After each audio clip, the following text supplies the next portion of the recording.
सावधान हो जाइए जी, ये मैं आपसे नहीं बल्कि ओरेगन स्टेट यूनिवर्सिटी यूएस के रिसर्चर्स पूरी दुनिया को बता रहे हैं। क्योंकि अगर इस समस्या का हल कुछ सालों में नहीं निकला तो पूरी दुनिया पर एक और आफत आ सकती है। ऐसी क्या है ये आफत, चलिए जानते हैं। अगर मैंने चैनल को सब्सक्राइब नहीं किया तो प्लीज कर दीजिए। दोस्तों, टॉपिक पर आने से पहले आपको कुछ बातें जाननी जरूरी होगी, जैसे कि मीथेन क्या है। मीथेन एक ऐसा गैस है जो सी बेड में यानी पानी के तालाब के काफी नीचे पैदा होता है और धीरे धीरे ऊपर बढ़ता है और पूरे वातावरण में फैल जाता है। और ये गैस सेहत के लिए बिल्कुल भी हानिकारक होता है, बहुत हानिकारक माना जाता है। ये मीथेन गैस हर सी बेड में पैदा होता रहता है, लेकिन इससे कोई दिक्कत नहीं है। दिक्कत तब आती है जब ये बड़े पैमाने पर पैदा होने लग जाए, और बिल्कुल यही एंटार्क्टिका के सी बेड में हो रहा है, चल रहा है। जैसा मैंने बताया, researchers Oregon state university US के, उन्होंने सबसे पहले ये राज दुनिया के सामने लाया है और साथ ही में पूरी दुनिया को वार्न भी किया है। डाइवर्स ने सबसे पहले इसे 2011 में पाया था और उसके बाद 2016 में। लेकिन इतने सालों में सबसे एक्टिव लीक जो हुआ है मीथेन गैस का सी बेड में, वो आज जाके हुआ है, जिसे रिसर्चर्स ने पता करके पूरी दुनिया को सावधान किया है। अब बात आती है माइक्रोब्स की। माइक्रोब्स वो जीव जंतु है जिन्हें हम आंखों से नहीं देख सकते, लेकिन वो इन मीथेन गैस को पचाने की क्षमता रखते हैं।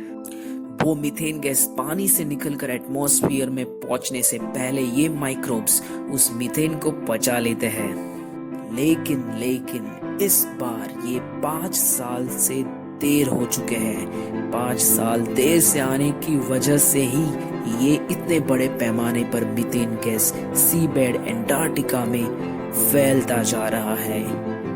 जी हाँ, यही बात रिसर्चर्स ने हमें बताई है। और इसी कारण ये मीथेन, जो कि एक ग्रीन हाउस गैस है, क्लाइमेट में फैलना शुरू हो गया है। और एंटार्क्टिका ऐसी जगह है जहां बड़ी मात्रा में मीथेन गैस पाया जाता है, सी बेड में बहुत ही बड़े पैमाने पर।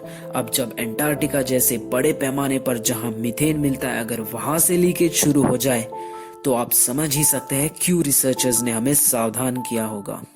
ये माइक्रोब्स आखिर इतने 5 साल देर से क्यों पहुंचे, ये तो फिलहाल के लिए एक राज बनकर रह गया है। हालांकि रिसर्चर्स इस पर काम कर रहे हैं। It's not a good news. इन शब्दों में एक रिसर्चर ने पूरी दुनिया को वार्निंग दी है रिपोर्टर्स से। और कुछ रिसर्चर्स का ये भी मानना है कि आम जनता को भी मीथेन साइकिल के बारे में, रोजमर्रा की चीजों में मीथेन कहाँ से पैदा होता है, कहाँ जाता है, इसके बारे में कंसर्न होना अब बहुत जरूरी है, ये भी बताया है।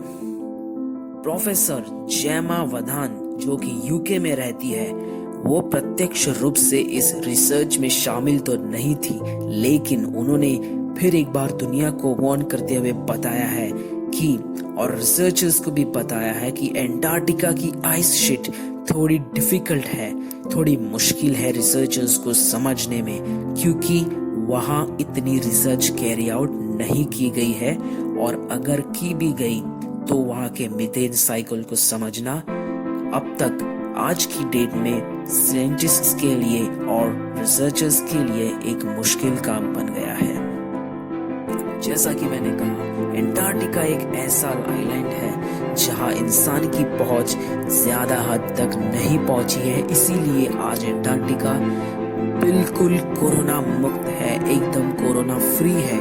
और साइंटिस्ट्स और रिसर्चर्स वहां पर जाके रिसर्च फिलहाल के लिए नहीं करना चाहते हैं, क्योंकि वो नहीं चाहते कि गलती से भी कोरोना एंटार्क्टिका जैसे आइलैंड पर फैल जाए। जो कि एक कोरोना फ्री है, उसे वैसे ही रहने दें। तो इन बातों को सुनकर आपको इस बात की गंभीरता का पता लग गया होगा दोस्तों। इसीलिए रिसर्चर्स जो है इसे लेकर बहुत ज्यादा कंसर्न है, और इसीलिए उन्होंने पूरी दुनिया को इसकी चेतावनी दी है। मीथेन गैस अगर क्लाइमेट में फैल जाता है तो बिल्कुल कोरोना जैसे एक नई आफत पूरी दुनिया पर आ सकती है। अगर आपको मेरा वीडियो अच्छा लगा हो तो सब्सक्राइब कीजिएगा और बेल आइकन को दबाइएगा for new updates. Keep thinking with थिंकपॉक्स।